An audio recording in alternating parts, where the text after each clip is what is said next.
Yeah, well, Sean, if you look at our military operation first, I think it'll lend us in terms of what we have to get out of the deal. I mean, where we are on the military operation, we're a little better than 3 weeks in. Sources indicate that we probably about 3 weeks left on the U.S. and the Israeli side to complete the operation. So that means we haven't achieved all of our objectives yet. We got a ways to go, but what we have achieved is pretty significant. And remind our audience, what are we really trying to achieve here?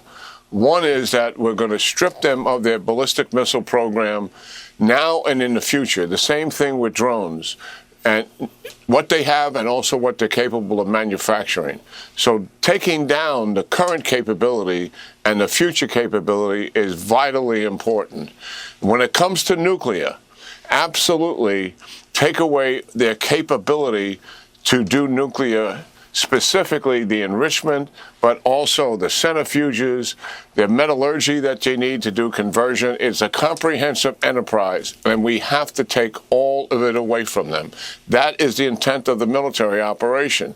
And obviously, the military has a plan to open the Straits of Hormuz by force and to keep it open. That is the reality of where we are. We're moving in that direction to accomplish all of those goals. And talking to the IDF and also talking to CENTCOM, both of them are very confident that we can achieve those objectives. So anything we're going to do in terms of a deal should accomplish those goals. In other words, they have to surrender to us those things that we are willing to take by force. And that is very comprehensive, and that's why it's a 15-point program. I've not seen it. I'm just surmising what's in it. That, I think, is behind the thrust here. And certainly, we made a comment that's going to complicate the deal, that we're still attacking them. That gives us leverage. We should not go to a ceasefire. I mean, if we go to a ceasefire, that's playing right into their hands. We want to keep the pressure on them to make a deal that makes some sense. And that is the path. I'm skeptical here, Sean. We're dealing with a regime as pathological liars and cheaters, and they have done everything they can to deceive us in the past. And just prior to going into this conflict, Sean, one of the reasons why we went into it is because the Iranians were lying to us and not willing to be forthcoming in terms of a deal. And obviously, we began hostilities. There were other reasons for it, but that was certainly one of them. So we have to look at these people. We know who they are, 47 years here. And President Trump knows exactly who these people are. And I think he knows what he wants out of this. He wants essentially for them to surrender everything that we would take from them by force. That makes some sense.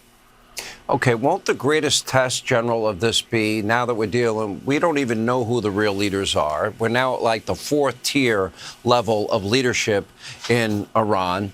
Okay, will they be more practical, maybe less radical, maybe less extreme, less sophisticated than the former supreme leader and all his sycophants around him? Won't the first test be whether or not they hand over that 60% enriched uranium? And doesn't that have to happen while our military has that strong presence in the region? Oh, my God, yes, absolutely. We're going to know pretty early on. They've got those 15 points. We haven't heard back from them on this. I would be stunned if they made all of those concessions and surrendered all of that capability. But it points out, I think you put your finger on something that's really critical.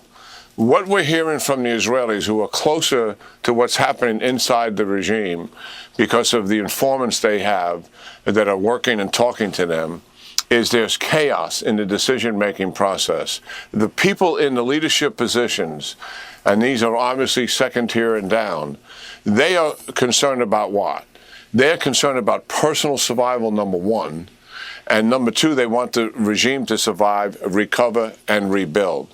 But yes, if we're going to talk to somebody like in the Army, ground force, but not in the IRGC, it is possible to work with someone like that doesn't have the ideological and tyrannical background that the IRGC members have and that top tier of leadership. There's still some of those members there. I don't know who we're talking to, Sean, but I do know this. The regime wants to survive, and that is their number one goal, and then they would want to recover and rebuild. But if we take it away from them in terms of what our military plans are, to include Carg Island, which takes away their economic viability, that regime is in real danger of collapsing. Whether we can achieve that end through negotiations remains to be seen, Sean. I mean, if you ask me if I had a preference here, I would take the military operation and finish these guys once and for all. Okay, General Keane, maybe sage advice. I'm not sure. One thing's for sure, we cannot go back. And that means that any of that enriched uranium has to come with us or has to be, somehow degraded to such a level that it could never be used. We appreciate you being with us, General. Thank you.